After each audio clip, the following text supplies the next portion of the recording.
গল্পের নাম অজানা অচেনা গল্প। মধুসূদনবাবুর পরিচয়টা একটু দেওয়া দরকার। ইনি আমাদের সরকারি ঠাকুরদা।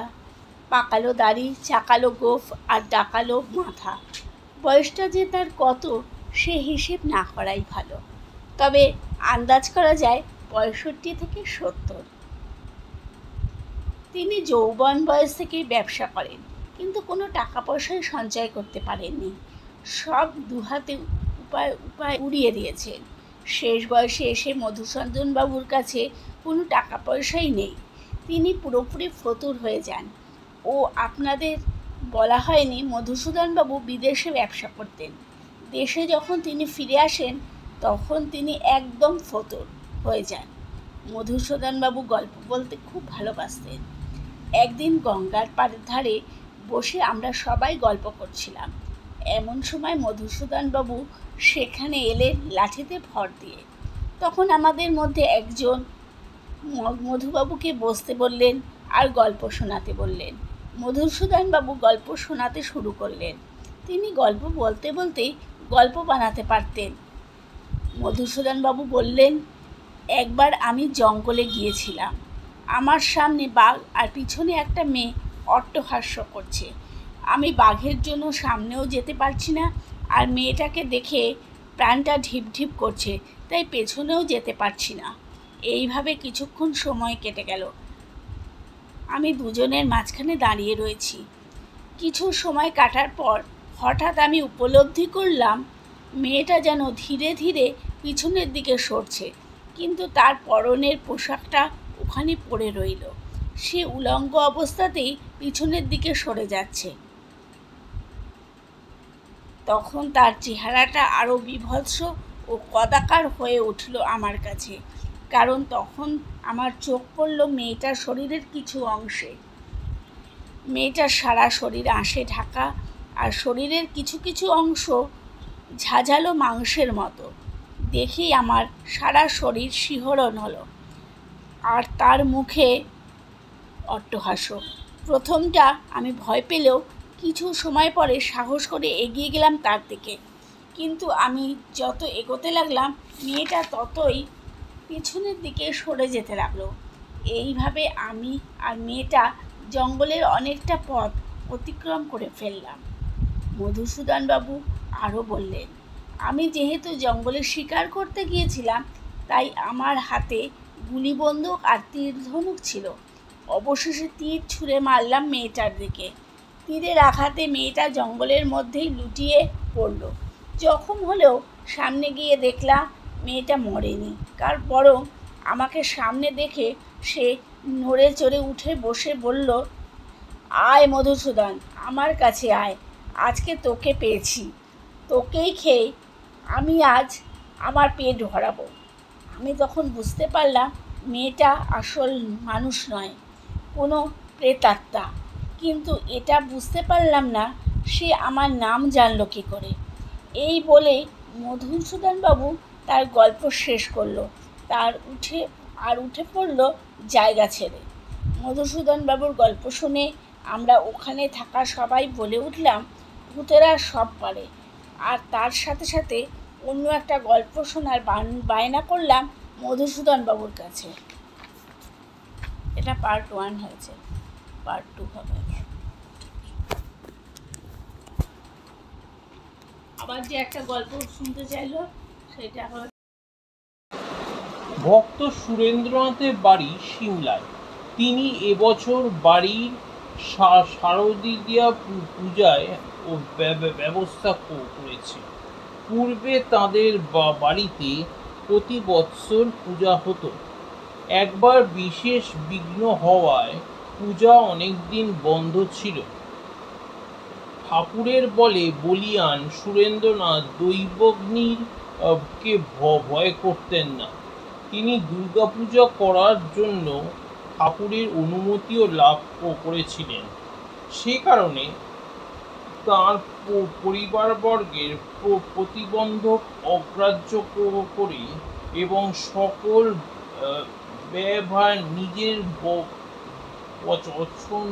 নিজে বহন করে তিনি দুর্গাপুজোর আয়োজন করেছিলেন। শ্রী রামকৃষ্ণ তার দর্শনের বর্ণনা দিয়ে বলেন, এইখান হইতে সুরেন্দ্রের বাড়ি পর্যন্ত একটা জ্যোতির রাস্তা খুলিয়া গেল। দেখিলাম তাহার ভক্তিতেই প্রতিমায় মার আবেশ হইয়াছে। তৃতীয় নয়ন দিয়া জ্যোতিরশ্মি নির্গত হইতেছে। দালানের ভিতরে দেবীর সম্মুখে দীপমালা জ্বালিয়া দেওয়া হইয়াছে, আর উঠানে আসিয়া সুরেন্দ্রের ব্যাকুল হৃদয় মা মা বলিয়া রোদন করিতেছে। দশমীর দিন 18ই অক্টোবর সকালবেলা সুরেন্দ্র উপস্থিত হলে শ্রী রামকৃষ্ণ তাঁকে বলেন, কাল 7টার সময় ভাবে দেখলাম তোমাদের দালান ঠাকুর প্রতিমা রহিয়াছেন। দেখলাম সব জ্যোতির্ময় এখানে ওখানে এক হয়ে আছে, যেন একটা আলোর স্রোত দু জায়গার মধ্যে বইছে। এ বাড়ি আর তোমাদের সেই বাড়ি। সুরেন্দ্র বলেন, আমি তখন ঠাকুর দালানে মা মা বলে ডাকছি। দাদারা ত্যাগ করে উপরে চলে গেছে। মনে উঠল, মা বললেন আমি আবার আসব। স্বামী অভেদানন্দের বর্ণনা কিঞ্চিৎ ভিন্ন। তিনি লিখেছেন, শারদীয়া পূজার মহাষ্টমীর দিন সন্ধ্যার পর সন্ধি পুজোর সময় শ্রী শ্রী ঠাকুর হঠাৎ ভাবাবেশে দাঁড়াইয়া উঠিলেন। নরেন্দ্র, আমি, লাটু, নিরঞ্জন, অন্যান্য ভক্তগণ তাহার শ্রীচরণে আনন্দে পুষ্পাঞ্জলি দিলাম। শ্রী শ্রী ঠাকুর ভাবাবিষ্ট হইয়া রহিলেন। পরে তাহার বাহ্যজ্ঞান ফিরিয়া আসিলে তিনি বলিলেন, একটা জ্যোতির রাস্তা দেখলাম।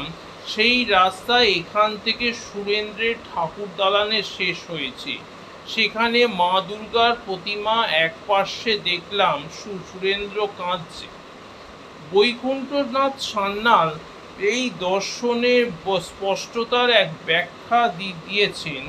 তিনি লিখেছেন, ভক্তবৎসল প্রভু মহাষ্টমীর দিনে শুভ সন্ধিক্ষণে ভাবাবেশে জ্যোৎমার্গে পূজা মণ্ডপে যাইয়া দেখেন যে সুরেন্দ্রের ভক্তিযোগের প্রতিমাতে জগন্মাতার আবির্ভাব হইয়াছে, আর তিনি গদগদভাবে মা মা বলিয়া রোদন করিতেছেন।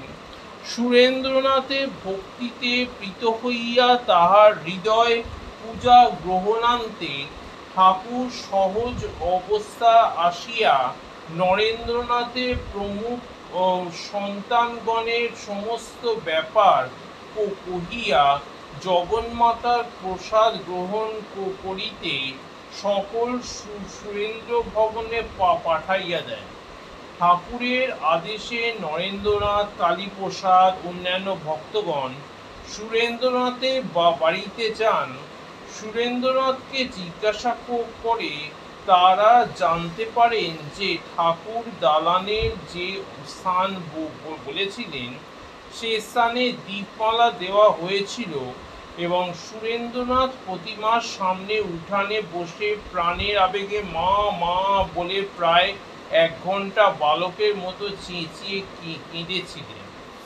উপরন্তু স্বামী অভেদানন্দের লেখা থেকে জানতে পারি যে সুরেন্দ্রনাথ যখন কাঁদছিলেন সে সময় হঠাৎ তিনি দেখতে পান পরমহংসদেব শ্রী শ্রী দুর্গা প্রতিমার এক পার্শ্বে দাঁড়াইয়া আছেন এবং তাহাকে আশীর্বাদ করিতেছেন।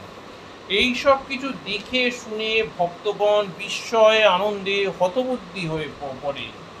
ভক্তিতে আপ্লুত ভক্তগণ শ্রী রামকৃষ্ণের মহিমা জয়গান করতে থাকেন। এদিকে শ্যামপুকুর বাড়িতে ঘটে আরেক বিচিত্র লীলা।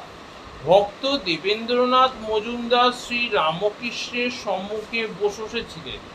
শ্রী রামকৃষ্ণ ভাবাবিষ্ট হয়ে দেবেন্দ্রনাথের দিকে এগিয়ে যান এবং তার বুকে তাঁর শ্রীচরণ স্থাপন করেন। আবার তার ভাব প্রশমিত হলে ঠাকুর দেবেন্দ্রনাথকে খাবার খাইয়ে দেন। বলা বাহুল্য, ভাগ্যবান দেবেন্দ্রনাথ ঠাকুরের অযাচিত এই কৃপালাভ করে নিজেকে পরম ধন্য মনে করেন। উত্তর কলিকাতার শ্যামপুকুরের ভাড়া বাড়িটি কেন্দ্র করে শ্রী রামকৃষ্ণের প্রাকন্তর লীলা জমে উঠেছে। শারদীয় উৎসবে চারিদিকে আনন্দের ছড়াছড়ি। ঠাকুর শ্রী রামকৃষ্ণ কণ্ঠদেশে গুরুতর রোগ ক্যান্সার, সেই কারণে তাঁর শিষ্য সেবকদের মন বিষাদে মেঘে ভারাক্রান্ত। কিন্তু সেই মেঘের বুকে শরদের মেঘে বিদ্যুতের চমকের মতো মাঝে মাঝেই ঝিলিক দিয়ে ওঠে শ্রী রামকৃষ্ণ চারিত্রিক দুটি আধ্যাত্মিক ঐশ্বর্য। শিষ্য সেবকেরা মুগ্ধ হয়ে দেখেন, শ্রী রামকৃষ্ণের প্রতি অধিকতর আকর্ষণ বোধ করেন। আজ শ্রী শ্রী দুর্গাষ্টমী, শুক্রবার পয়লা কার্তিক 1292, 16ই অক্টোবর 1885, সকাল 3:30, সকাল 7:30 মাস্টারমশাই ঠাকুর শ্রী রামকৃষ্ণের নিকট উপস্থিত হয়েছেন। সঙ্গে এসেছেন দ্বিজ মাস্টারমশাইয়ের শ্যালক। দ্বিজ বয়সে 15-16, তার বাল্যকাল থেকেই ঈশ্বরের প্রতি অনুরাগ। ঠাকুর তাকে খুবই স্নেহ করেন।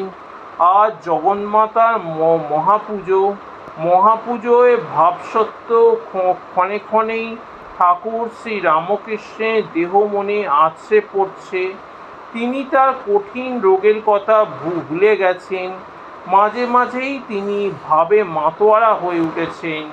মাস্টারমশাই লক্ষ্য করে দেখেন শ্রীরামকৃষ্ণের দেহে বিস্ফুরিত হয়েছে গভীর ভাবের পূর্ব লক্ষণ, রোমাঞ্চ, কম্পন ইত্যাদি। ক্রমে ঠাকুর শ্রী রামকৃষ্ণ ভাবে প্রশমিত হয়।